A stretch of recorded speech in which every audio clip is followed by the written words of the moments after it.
Okay, this is my second attempt for a video about my experience with Vipassana. And so I just got back about a month ago from Vipassana, and this is a 10-day silent meditation retreat. And I wanted to share a little bit about just the actual technique itself, and then just the integration how I'm kind of integrating it into my life and how it's helped me.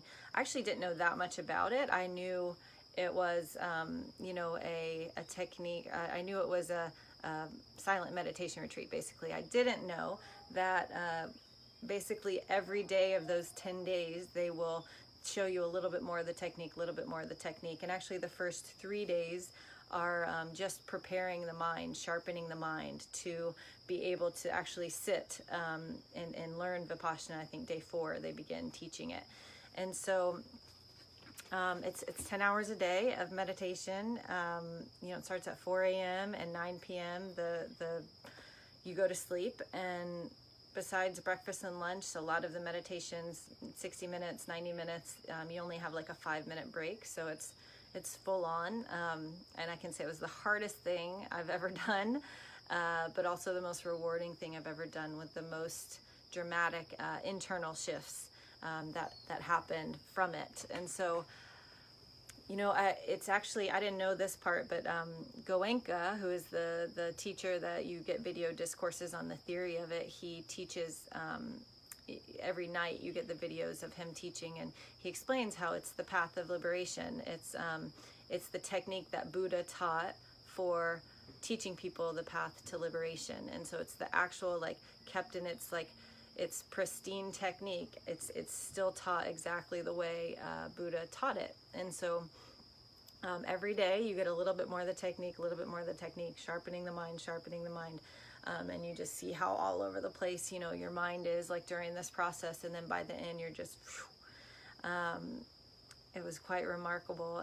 And so what I wanted to share was this piece on, and Goenka talks about it, how the body, and Dr. Joe Dispenza says this too, the body is the unconscious mind, right? And Goenka talks about how the body will give us physical sensations when it's responding to some thought, right? We have a thought, there's a biochemical reaction that happens, and then we get a physical sensation in the body.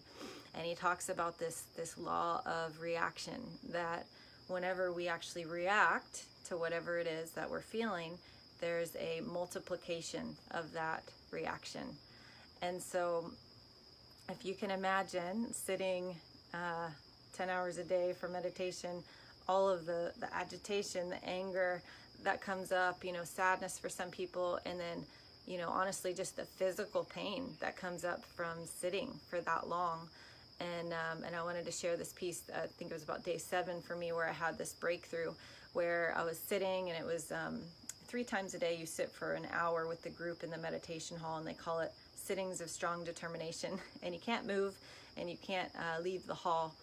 And I was sitting there, and we'd gotten enough of the theory at that point, I think, for me, that I was like, when this came up for me, I just wanted to apply it. And so I was sitting there, and every pain I'd ever had around this repetitive strain I'd had around my right hip for many years came up. Groin pain, SI joint pain, in the hip flexor, low back, everything on the area was just burning and just so intensely physically painful.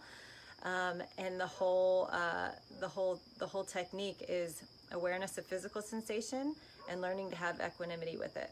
And so once I'd gotten enough of the theory behind it, I was like, okay, well, this is okay. I was like, all right, Summer, this is your chance. You need to apply the theory. You need to not move, not react to the physical sensation of your pain, which, I could have given you very, 3 to 5 very logical physical therapy type reasons that, I should have moved at that moment, but I just went against everything that I, thought that I knew, and I just sat there. And it's a bit of it's strictly observing the physical pain. It's not, you're not distracted from it. You're just observing the physical pain. You're dividing and dissecting that physical pain.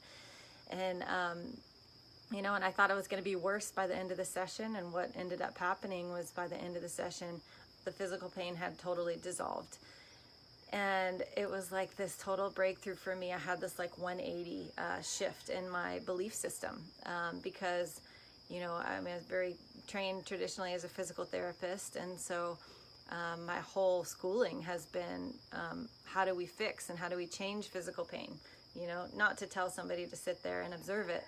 And so to experience that myself was super, super powerful. And my hip has been amazing like ever since. And so it's like, so the whole theory is observing like the physical sensations, which are really is just your unconscious mind reacting to thoughts, observing the physical sensations, and learning to become equanimous with them, like learning to detach from that physical experience of pain, knowing that, and this is the biggest teaching in Vipassana, knowing that it's impermanent, that it's called anicca. So it's impermanent, it's transitory, nothing, there's no sense in placing meaning or labels on, you know, this physical sensation that you're having, when the very truth of the reality is it's going, every single thing that you experience is going to arise and it's going to pass. It's going to arise and it's going to pass.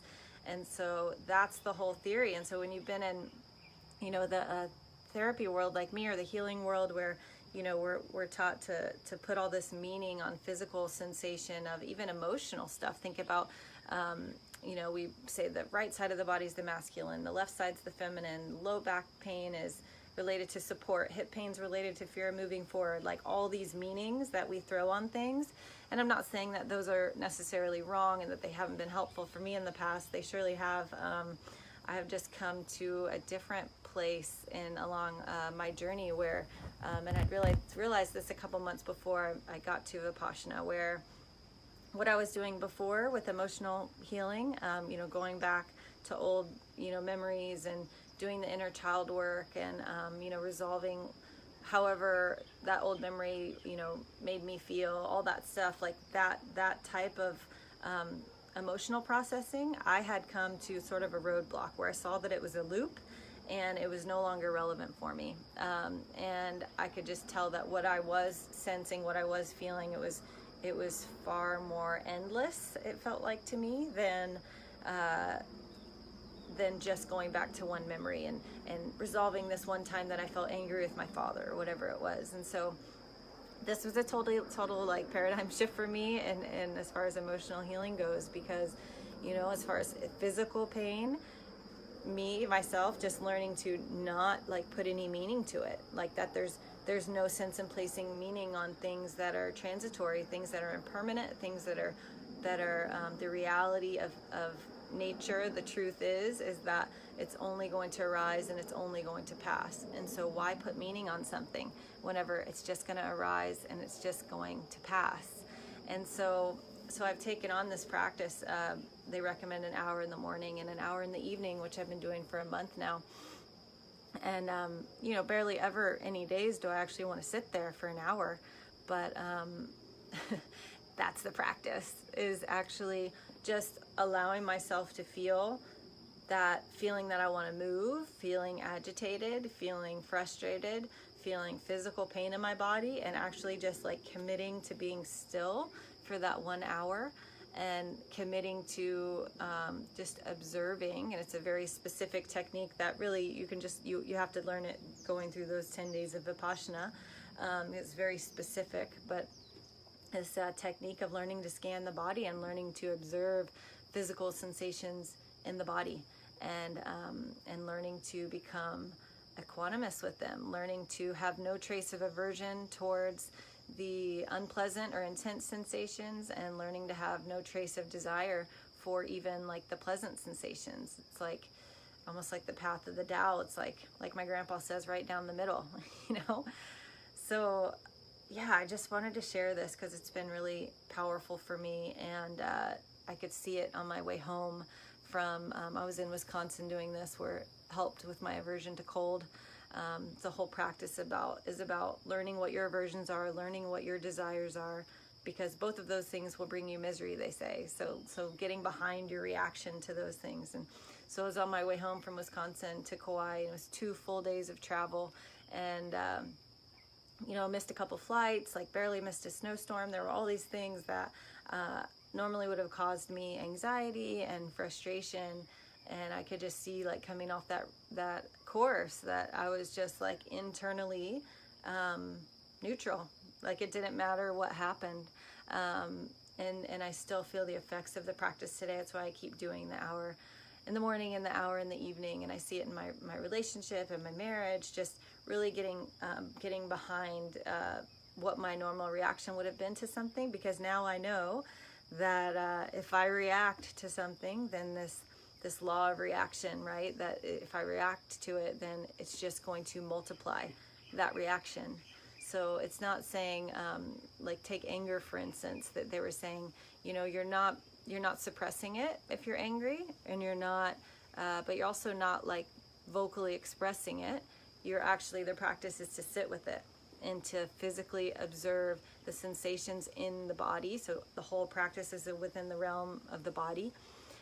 Is to physically observe the sensation, and again, kind of like divide and dissect what that physical sensation feels like without any, you don't need words or visualization or meanings to it at all, just physical sensation, awareness of that. And yeah, it's really beautiful, inviting this sense of equanimity into my life, and just seeing how it's playing out in relationships and in my daily life of having to make decisions, and notice when I have an aversion to something, and noticing when I have a desire for something, and notice if I get overly excited, or if I get overly grasping for something, or overly pushing something away, like bringing myself back, like, to a place of neutrality and equanimity. And it's been a really beautiful thing. So I just couldn't recommend Vipassana enough. So I just wanted to share a little bit about what the technique actually is about. Vipassana just means to see things as they truly are, to see reality as it is. And it's free. They're all over the world. You can go on dhamma.org, DHAMMA.org, and they're international, and they're 10-day. You can do 2 and 3-day, 5-day ones, I think they have. And it's all donation based, which is really amazing. So just wanted to share that. So if you have the slightest inkling that you're wanting to dive in and do some work on the deepest habit pattern of the mind, this is the work for you. If somebody would have told me that a long time ago, that Vipassana changes the deepest habit pattern of the mind, I probably would have gone a long time ago. So, all right, I hope this helps you, and have a beautiful day. Aloha.